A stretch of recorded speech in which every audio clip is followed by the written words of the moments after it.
토크앤 뉴스 시간입니다. 코로나19 확산 우려로 모두가 움츠러들게 됩니다. 처음 접하는 질병이다 보니 늑장 대응보다는 과잉 대응이 낫다는 판단이 우세했었는데요. 이런 판단이 사태를 더 키울 수 있다는 지적이 나오고 있습니다. 대한예방의학회 소속이기도 한 이훈재 인하대 의대 교수로부터 이유를 들어보겠습니다. 이형구 기자가 만나봤습니다. 예, 교수님, 신종 코로나 바이러스 확산 이런 것들이 우려 때문에 학교 휴업, 그다음에 백화점, 직장 폐쇄 이런 현상들이 벌어지고 있습니다. 이걸 어떻게 봐야 될까요? 모든 전염병 유행이라고 하는 게 또 결국은 한 명으로부터 시작이 되기 때문에 우리가 경계를 늦추지 말고 철저하게 대응을 해야 되는 거는 이제 맞습니다. 그리고 사스의 예를 놓고 보면은 지금 이 병이 아마 우리 전문가들은 이번 여름까지는 지속될 거라고 보거든요. 그럼 이게 지금 어떤 하루 이틀 사이의 방역 문제가 아니라 조금 우리가 긴 걸음으로 단계에 맞는 대응을 해야 되는데, 실제 지역사회에 이게 발생이 되고 확산됐을 때에는 경우에 따라서는 우리 자원을 총동원하기도 하고 또 여러 가지 이유로 학교 휴업이 필요할 수도 있거든요. 근데 지금은 특히 우리 인천 지역 내에서는 환자 발생이 되지도 않았단 말이죠. 따라서 지금과 같은 상황은 전염병이 만연했을 때나 써야 되는 어쩌면 마지막 수단이라고 하는 게 학교 휴업이거든요.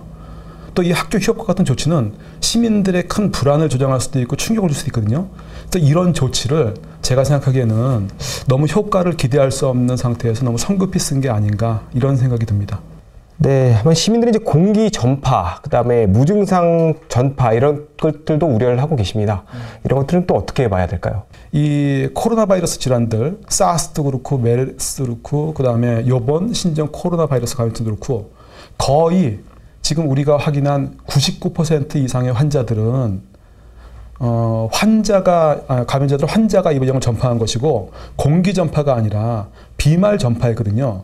그 공기 전파하고 그다음에 무증상 감염인의 전파 가능성이 있긴 하지만 굳이 확률로 따지게 되면은 1%, 0.1% 아주 희박한 경우거든요. 따라서 우리 시민들께서는 주된 전파 경로가 무엇이고 우리가 집중해야 되는 부분이 무엇인가, 이 부분을 생각하시면서 우리가 집중해야 될 부분을 제대로 하고 있냐를 따져보셔야지 가능성이 낮은 부분에 대해서 지금 집착하실 필요는 없을 것 같습니다. 말씀하신 것처럼 이제 과잉 대응, 여기 문제가 좀 되고 있는데, 그래도 일부러 과잉 대응을 해야지 중과 같은 사례를 막을 수 있지 않느냐, 이런 주장을 하시는 분도 계세요. 이런 것들은 어떻게 봐야 될까요? 현장에서는 과잉 대응이 아니라 필수 대응을 해야 되는 현장에 지금 투입될 인력도 없거든요. 그런데 여기저기 다니면서 구호 외치듯이 늑장 대응보다 과잉 대응을 하라고 하면은 이런 내용에 대해서 잘 모르는 현장 실무자들은 부안대동하듯이 필요한 과잉 대응이 아니라 필요 없지만 주민들이 그냥 불안해서 얘기하고 윗분들이 원하는 그런 쪽에 다 몰려갈 수가 있거든요. 그래서 어설픈 과잉 대응은 그나마 있는 방역 자원을 비효율적으로 분산시켜갖고 오히려 늑장 대응의 중요한 원인이 되기 때문에 저는 그걸 위험하다고 얘기하는 겁니다. 질문 하나 더 드리겠습니다. 우리 지역 경제도 지금 악영향을 미치고 있어요. 어떤 상가는 또 폐쇄도 하고, 상인들도 매출이 30%, 50%까지 좀 떨어졌다고 하는데 어떻게 대처하는 게 좋을까? 어떤 환자가 우리 인천 지역 내 커다란 쇼핑몰을 이제 다녀갔다고 하지 않습니까? 제가 좀 바빠서 못 갔는데 제가 저부터 거기 좀 다녀올까 하는 생각을 한편으로 하고 있기도 합니다. 지금 이 병에 대한 우려 때문에 시민들의 삶이 지금 너무 위축이 돼 있지 않습니까? 과도한 대응으로 인해 갖고 우리 모두가 피해 보고 있는 거기도 한데, 저는 이게 어떤 문제가 있다고 우려를 하냐면은 이것 때문에 경제가 위축되면은 또 이로 인해서 피해를 보신 분들은 이 병에 걸린 분들을 원망하거든요.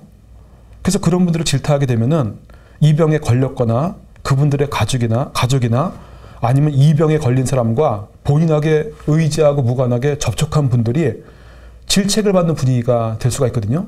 그렇게 되면 그분들이 어떤 증상을 느꼈거나 방역당국에다가 스스로 협조하고 신고해야 될 때 바로바로 하셔야 되는데, 증상이 있더라도 지탄받는 게 싫어갖고 긴가민가 하긴 하지만 약을 먹으면서 억지로 이 증상 같은 것들을 눌러갖고 숨어 있으려고 하거든요.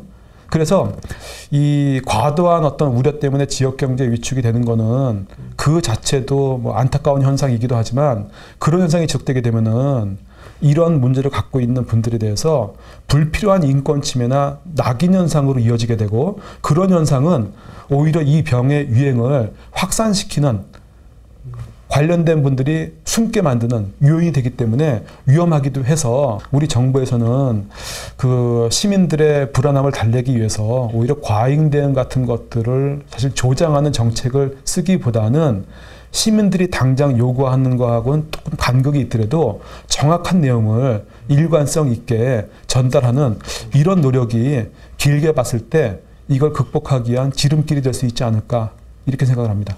교수님 오늘 말씀 감사합니다. 네.